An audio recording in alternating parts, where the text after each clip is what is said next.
Hello friends, welcome to Study with Harshit. Unit 2 Management Concept and Organizational Behavior Complete Revision and Detail 2024-25 session. Friends ये news syllabus के according unit 2 है जो कि हमने आपके लिए डिज़ाइन करी है. यूनिट 1 आ चुकी है, आप एक बार ज़रूर देखें. ऑर्गेनाइजिंग होता क्या है? Organising is the process of arranging resources. Organising जो है प्रोसेस होता है अरेंज करने का रिसोर्सेज जैसे कि पीपल, टास्क और अथॉरिटी. किस लिए? अचीव करने के लिए बिजनेस के ऑब्जेक्टिव इफिशिएंटली. ऑर्गेनाइजिंग जो है हेल्प करता है गोल अचीवमेंट में, इंश्योर करता है कि जो वर्क फ्लो है वो हमारा स्मूथली हो. साथ ही साथ कि किस जने के क्या रोल रहेंगे, क्या रिस्पॉन्सिबिलिटीज़ रहेंगी, ये भी डिफाइन करी जाती है इसमें. और ऑर्गेनाइजिंग जो है फैसिलिटेट करता है कोऑर्डिनेशन और efficiency. Types of organising structure जैसे कि लाइन ऑर्गेनाइजेशन, ये जो है सिंपल होता है और डायरेक्ट अथॉरिटी होती है. नेक्स्ट होता है फंक्शनल ऑर्गेनाइजेशन, स्पेशलाइज्ड रोल्स होते हैं इसमें. नेक्स्ट है हमारा मैट्रिक्स ऑर्गेनाइजेशन, इसमें जो है डुअल अथॉरिटी होती है जैसे कि प्रोजेक्ट और डिपार्टमेंटल बेसिस पे. डिविजनल ऑर्गेनाइजेशन जो है जैसे कि प्रोजेक्ट हो गया है, रीजन बेस्ड स्ट्रक्चर हो गया है. इस तरीके से अलग अलग रीजन का अलग अलग स्ट्रक्चर के अकॉर्डिंग पावर होनी उनके पास. नेटवर्क ऑर्गेनाइजेशन, आउटसोर्सिंग और पार्टनरशिप जैसे कि टीम बेस्ड ऑर्गेनाइजेशन, इसमें आता है फ्लेक्सिबल और कोलैबोरेशन ड्रिवन. इसको हम और डिटेल में जान लेते हैं. लाइन ऑर्गेनाइजेशन जो है डायरेक्ट चेन ऑफ कमांड होती है और ये स्मॉल बिजनेसेस में होता है. फंक्शनल ऑर्गेनाइजेशन जो है ग्रुप्ड होता है बाय एंटरप्राइजेस जैसे कि मार्केटिंग, एचआर और फाइनेंस. मैट्रिक्स ऑर्गेनाइजेशन जो है डुअल रिपोर्टिंग होता है टू मैनेजर्स जैसे कि आईटी और प्रोजेक्ट टीम. इस तरीके से साथ ही साथ हम आपको एग्जाम्पल भी बता रहे हैं किस तरीके से होता है ये. डिविजनल ऑर्गेनाइजेशन क्या होता है? बेस्ड होता है ऑन प्रोडक्ट और जियोग्राफी पर जैसे कि मल्टीनेशनल कंपनीज अलग अलग जियोग्राफी पर. इस तरीके से नेटवर्क ऑर्गेनाइजेशन जो है आउटसोर्सिंग और एक्सटर्नल कोलैबोरेशन होता है इसमें जैसे कि virtual companies. Team based organisation क्या है? इसका जो है फोकस होता है टीम वर्किंग पे, ये एंगल सॉफ्टवेयर टीम्स. तो ये थे हमारे टाइप्स ऑफ ऑर्गेनाइजेशन स्ट्रक्चर. अब हम जानते हैं डेलीगेशन ऑफ अथॉरिटी के बारे में. ये होता क्या है? इसके पहले हम जानते हैं इसकी डेफिनेशन क्या है. Delegation is the process of assigning responsibilities, authority and accountability to subordinate. मतलब डेलीगेशन जो है प्रोसेस है असाइन करने का, रेस्पॉन्सिबिलिटी, अथॉरिटी और अकाउंटेबिलिटी सबऑर्डिनेट्स को जो है असाइन करने का ये प्रोसेस होता है. इससे जो है इम्प्रूव होती है एफिशिएंसी, डेवलप होता है फ्यूचर लीडर्स, साथ ही साथ रिड्यूस होता है मैनेजर का वर्कलोड. जो मैनेजर की रेस्पॉन्सिबिलिटीज़, अथॉरिटीज़ हैं, ये जो है सबऑर्डिनेट को जो है असाइन कर दी जाती हैं. कुछ जो ऐसी रेस्पॉन्सिबिलिटीज़ है जो असाइन करी जा सकती हैं वो असाइन करी जाती हैं. इसमें एलिमेंट्स होते हैं authority, power to make decision लेने की power. Responsibility, obligation to complete task की रेस्पॉन्सिबिलिटी हो, अथॉरिटी हो. उसके बाद अकाउंटेबिलिटी, आपने जो डिसीजन लिया उसके लिए आप आंसरेबल होंगे, जो उसका आउटकम आएगा. अब हम जानते हैं डिसेंट्रलाइजेशन क्या होता है. डिसेंट्रलाइजेशन रेफर्स होता है to the transferring decision making power from top management to lower level. इसमें आता है ये एनकरेज करता है लोकल डिसीजन मेकिंग, इंक्रीज करता है फ्लेक्सिबिलिटी और इनोवेशन, साथ ही साथ एम्पावर करता है एम्प्लॉयज़ को. और ये जो होता है इसका स्कोप जो है, डेलीगेशन जो होता है इसका इंडिविजुअल टास्क का होता है. डिसेंट्रलाइजेशन ये होता है ऑर्गेनाइजेशन वाइड पर, मतलब डिसेंट्रलाइजेशन ऑर्गेनाइजेशन लेवल पे होता है. जैसे कंट्रोल क्या होता है डेलीगेशन का? टॉप मैनेजमेंट का होता है रिटेन अथॉरिटी. और जो डिसेंट्रलाइजेशन होता है इसमें lower level gains autonomy. Flexibility जो होती है डेलीगेशन की लिमिटेड होती है और डिसेंट्रलाइजेशन की फ्लेक्सिबिलिटी हाई होती है. तो ये था हमारा डेलीगेशन एंड डिसेंट्रलाइजेशन. अब हम जानते हैं स्टाफिंग के बारे में. Staffing is the process of recruiting, selecting, training and developing employees to ensure the right people in the right job. मतलब स्टाफिंग एक ऐसा प्रोसेस होता है जिसमें एम्प्लॉय सेलेक्ट करे जाते हैं, उनको ट्रेनिंग दी जाती है, डेवलप करा जाता है एम्प्लॉयज़ को इस हिसाब से कि वो सही जना सही जॉब के लिए एप्लीकेबल हो और सही जगह पर वो पहुँचे। इस चीज़ को स्टाफिंग कहते हैं। इट इज़ एसेंशियली एसेंशियल है किस लिए? बिल्ड करने के लिए कॉम्पिटेंट और मोटिवेटेड वर्क फोर्स, जिससे कि क्या होता है, एंश्योर हो स्किल्ड और क्वालिफाइड वर्क फोर्स। जो हमारी वर्क फोर्स है, वर्कर्स हैं, वो हमारे स्किल्ड हो और क्वालिफाइड हो। एनहेंस करता है एम्प्लॉय की प्रोडक्टिविटी और एफिशिएंसी को। साथ ही साथ रिड्यूस कर देता है एम्प्लॉय टर्नओवर एंड एब्सेंटिज्म। मतलब कि एम्प्लॉय जो बार बार अपनी जॉब चेंज करते रहते हैं, इस चीज़ को ये रिड्यूस करता है। कैसे? क्योंकि उसको प्रॉपर ट्रेनिंग मिलती है, तो उसको उस जॉब के बारे में पूरी पता रहती है और वो अच्छा एनवायरनमेंट दिया जाता है। प्रमोट करता है जॉब सेटिस्फेक्शन और मोटिवेशन। साथ ही साथ सपोर्ट करता है succession planning and career growth में।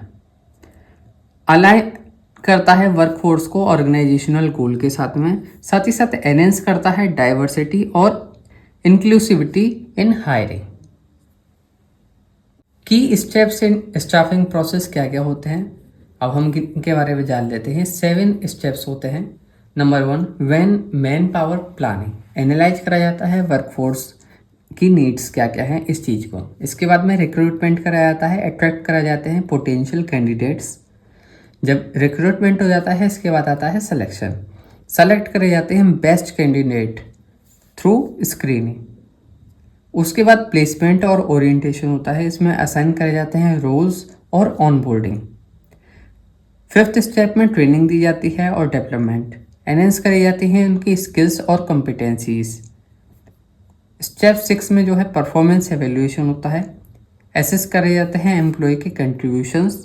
और उसके बाद में 7th स्टेप होता है कैरियर ग्रोथ और रिटेंशन, प्रोवाइड करा जाता है प्रमोशन और बेनिफिट्स। तो ये थे हमारे 7 स्टेप्स इन स्टाफिंग प्रोसेस।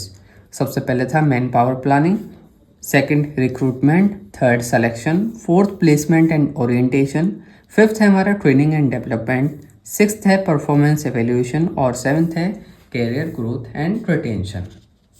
अब हम जानते हैं रिक्रूटमेंट होता क्या है। रिक्रूटमेंट जो है प्रोसेस होता है अट्रैक्ट करने का पोटेंशियल कैंडिडेट को कि वो अप्लाई करें जॉब ओपनिंग में।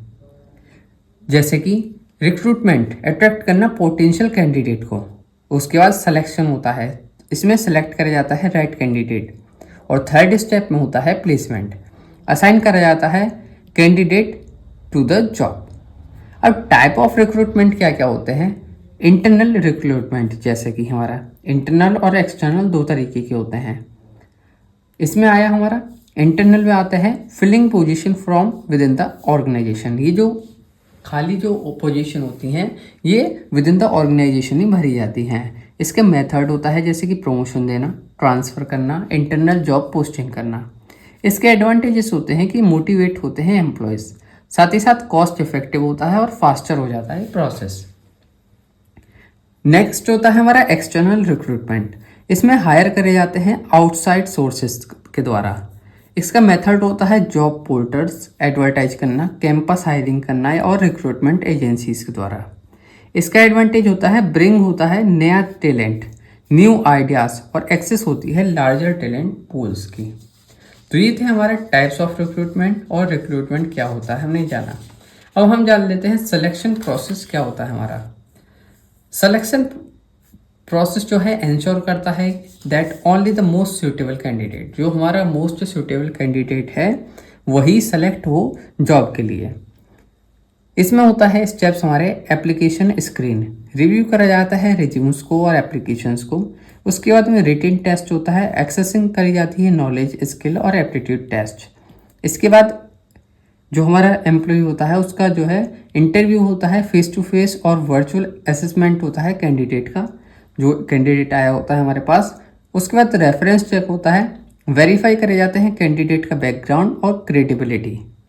उसके बाद होता है फाइनल सिलेक्शन, सेलेक्ट करा जाता है और ऑफर करा जाता है जॉब को टू द बेस्ट कैंडिडेट। जो हमारे पास बेस्ट कैंडिडेट होगा उसको सेलेक्ट किया जाता है और उसे जॉब ऑफर करी जाती है।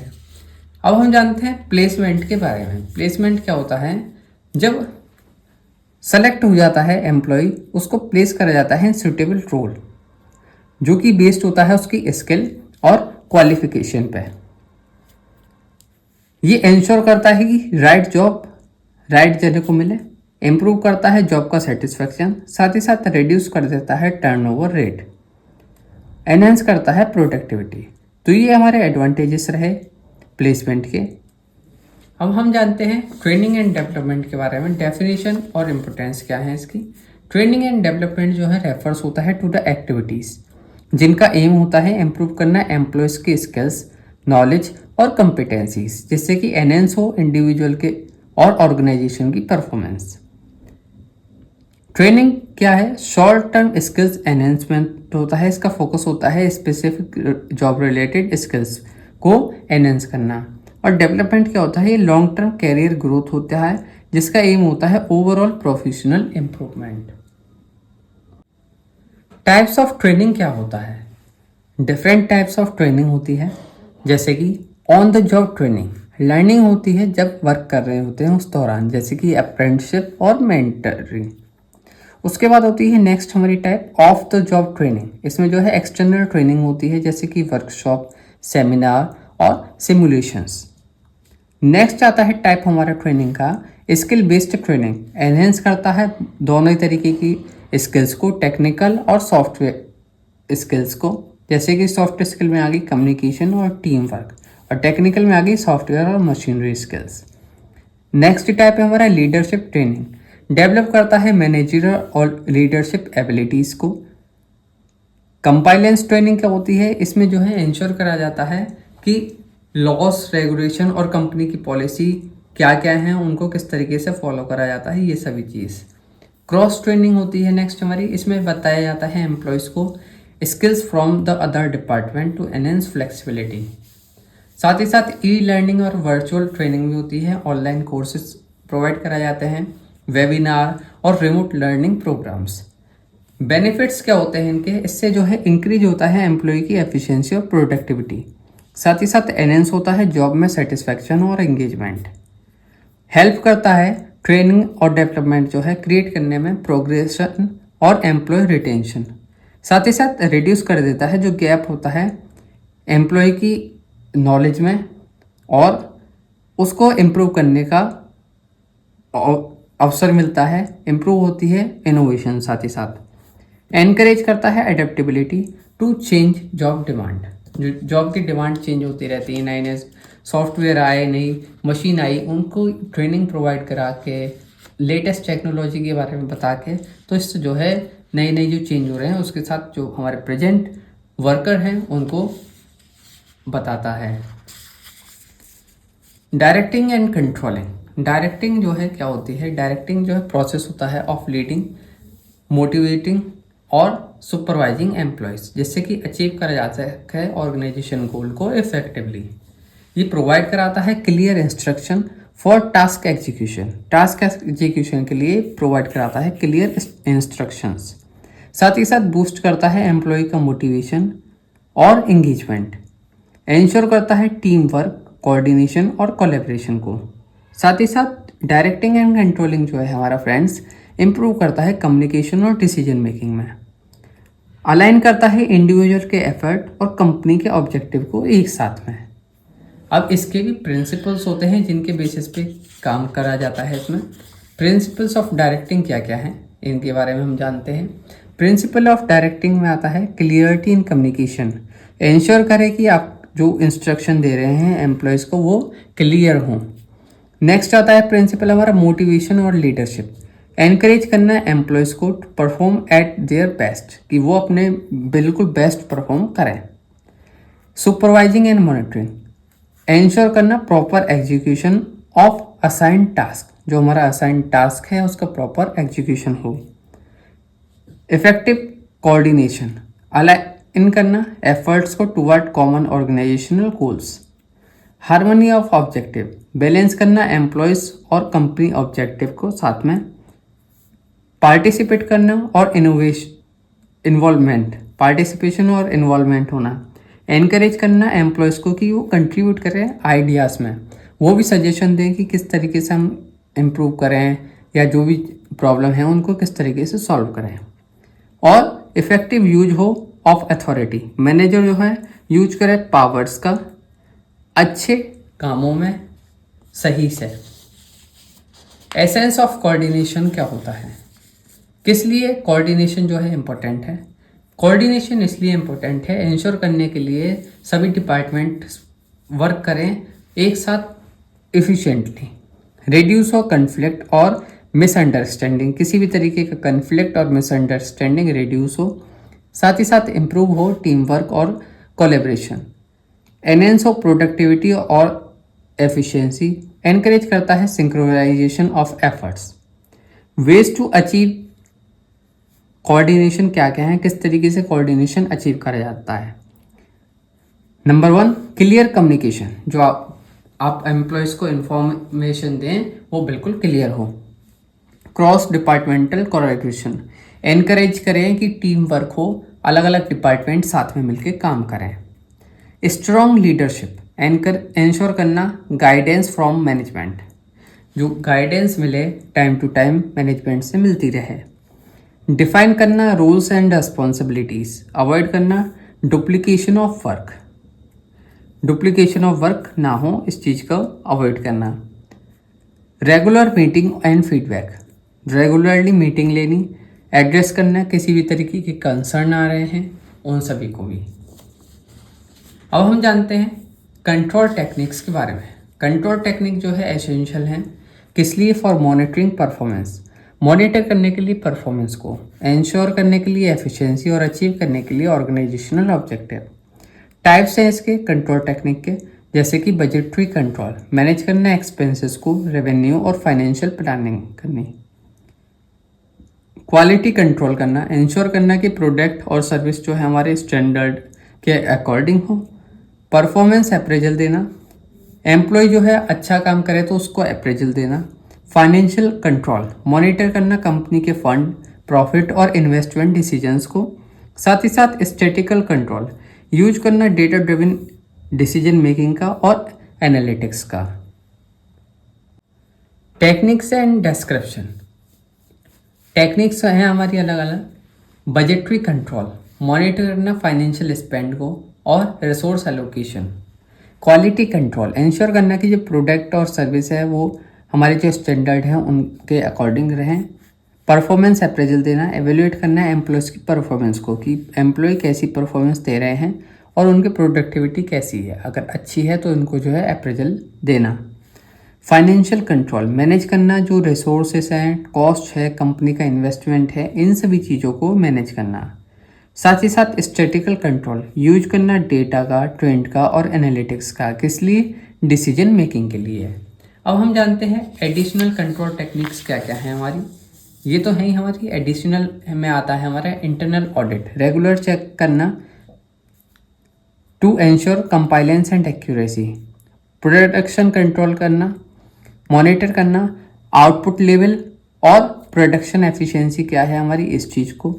इन्वेंट्री कंट्रोल करना, मैनेज करना स्टॉक लेवल क्या है, जिससे कि अवॉइड हमारा एक्सेस या शॉर्टेज कंडीशन, कि हमारे पास बहुत ज़्यादा भी प्रोडक्ट ना हो जाए और डिमांड आए तो इतना भी कम ना हो कि हम जो है वो डिमांड फुलफिल ना कर पाए, इस चीज़ को कंट्रोल करना। कॉस्ट कंट्रोल करना, मिनिमाइज करना अननेसेसरी एक्सपेंसेस जब मैक्सिमाइज करा जाए प्रॉफिट। एचआर कंट्रोल, मैनेज करा जाए एम्प्लॉय परफॉर्मेंस को, अटेंडेंस और एंगेजमेंट। अब हम जानते हैं MBE, मैनेजमेंट बाई एक्सेप्शन क्या होता है। ये जो है कंट्रोल स्ट्रेटजी है जहाँ पे मैनेजर का फोकस होता है सिर्फ सिग्निफिकेंट डेविएशन पे फ्रॉम अनएक्सपेक्टेड रिजल्ट, जो अनएक्सपेक्टेड रिजल्ट के द्वारा होता है, rather than overseeing every minor detail. ये जो अप्रोच है ये अलाउ करती है लीडर को कि वो कंसंट्रेट करे क्रिटिकल इश्यूज पे जब वो डेलीगेट करे रूटीन टास्क को। इसके बेनिफिट्स क्या हैं? सेव होता है टाइम, मैनेजर जो है अवॉइड करता है माइक्रो मैनेजमेंट और फोकस रखता है मेजर कंसर्न पर। इम्प्रूव होती है एफिशिएंसी, एम्प्लॉय जो है हैंडल करते हैं रूटीन टास्क इंडिपेंडेंटली। साथ ही साथ इससे एनहेंस होता है हमारा डिसीजन मेकिंग। मैनेजर्स जो है क्विकली आइडेंटिफाई करते हैं प्रॉब्लम एरिया कहाँ है हमारी। एनकरेज होता है एम्प्लॉय ऑटोनॉमी, बूस्ट होता है इससे रेस्पॉन्सिबिलिटी और अकाउंटेबिलिटी। साथ ही साथ ऑप्टिमाइज होती है रिसोर्स यूटिलाइजेशन, जिससे कि प्रिवेंट होती है अननेसेसरी मैनेजरियल इन्वॉल्वमेंट। तो ये थे benefits of managerial management by exception. अब इसका प्रोसेस क्या होता है, प्रोसेस में 4 पॉइंट्स आते हैं हमारे। नंबर 1 है सेट करना परफॉर्मेंस स्टैंडर्ड को, डिफाइन करना कि क्या बेंचमार्क रहेगा फॉर एक्सेप्टेबल परफॉर्मेंस, मेजर करना एक्चुअल परफॉर्मेंस को, आइडेंटिफाई करना क्या डेविएशन, कंपेयर करना मतलब इसमें कंपेयर करा जाता है एक्चुअल और एक्सपेक्टेड रिजल्ट को, जिससे कि डिटेक्ट करा जाए क्या वेरिएशन रहा। 4th स्टेप में जो है करेक्टिव एक्शन लिए जाते हैं, कोई किसी भी तरीके का कोई इशू है, कोई डेविएशन है तो उसको सही करने के एक्शन लिए जाते हैं। तो ये 4 स्टेप्स होते हैं हमारे MBE के प्रोसेस में। अब types of exception in MBE क्या क्या है हमारे। स्ट्रेटेजिक एक्सेप्शन, मेजर पॉलिसी और बिजनेस चेंजेस रिक्वायर्ड होते हैं टॉप मैनेजमेंट अटेंशन के लिए। ऑपरेशनल एक्सेप्शन, सिग्निफिकेंट डेविएशंस इन प्रोडक्टिविटी, क्वालिटी और एफिशिएंसी में होना। फाइनेंशियल एक्सेप्शन जो होते हैं ये होते हैं हमारे बजट ओवररन्स, रेवेन्यू शॉर्टफॉल होना या अनएक्सपेक्टेड एक्सपेंस होना, ये आते हैं हमारे फाइनेंशियल एक्सेप्शन में। और पर्सनल एक्सेप्शन में आता है हमारा हाई टर्नओवर रेट, एब्सेंटेंस और मेजर HR इशू। अब हम इसका एक पूरा क्विक रिवीजन फ्लैश कार्ड देख लेते हैं। हमारा क्या है, क्वेश्चन है शॉर्ट हमारा करा इस यूनिट का, जैसे कि what are the 4 main types of organisation structure. इसमें आता है लाइन, फंक्शनल, मैट्रिक्स और divisional. What are the 3 element of delegation, delegation के 3 मेन एलिमेंट क्या हैं, अथॉरिटी, रेस्पॉन्सिबिलिटी और अकाउंटेबिलिटी। नेक्स्ट आया हमारा what are 2 types of recruitment, internal और एक्सटर्नल, 2 तरीके के होते हैं जो कि हम डिस्कस कर चुके हैं। What are the 2 main types of training, 2 main type की ट्रेनिंग क्या है, ऑन द जॉब और off the job. What is the key function of directing, इसका है लीडिंग, मोटिवेटिंग और supervising. What are 2 control techniques, 2 control technique क्या है, budgetary control और क्वालिटी कंट्रोल। और MBE क्या होता है, मैनेजर जो है फोकस होता है सिर्फ सिग्निफिकेंट डेविएशन पे। तो ये था हमारा फ्रेंड्स यूनिट 2 का कंप्लीट रिवीजन। आई होप आप सभी को समझ में आया होगा। इसी तरह की और यूजफुल वीडियोस के लिए फॉलो करें स्टडी विद हर्षित। वीडियो को लाइक करें, अपने फ्रेंड्स के साथ शेयर करें। Thank you so much for watching this video.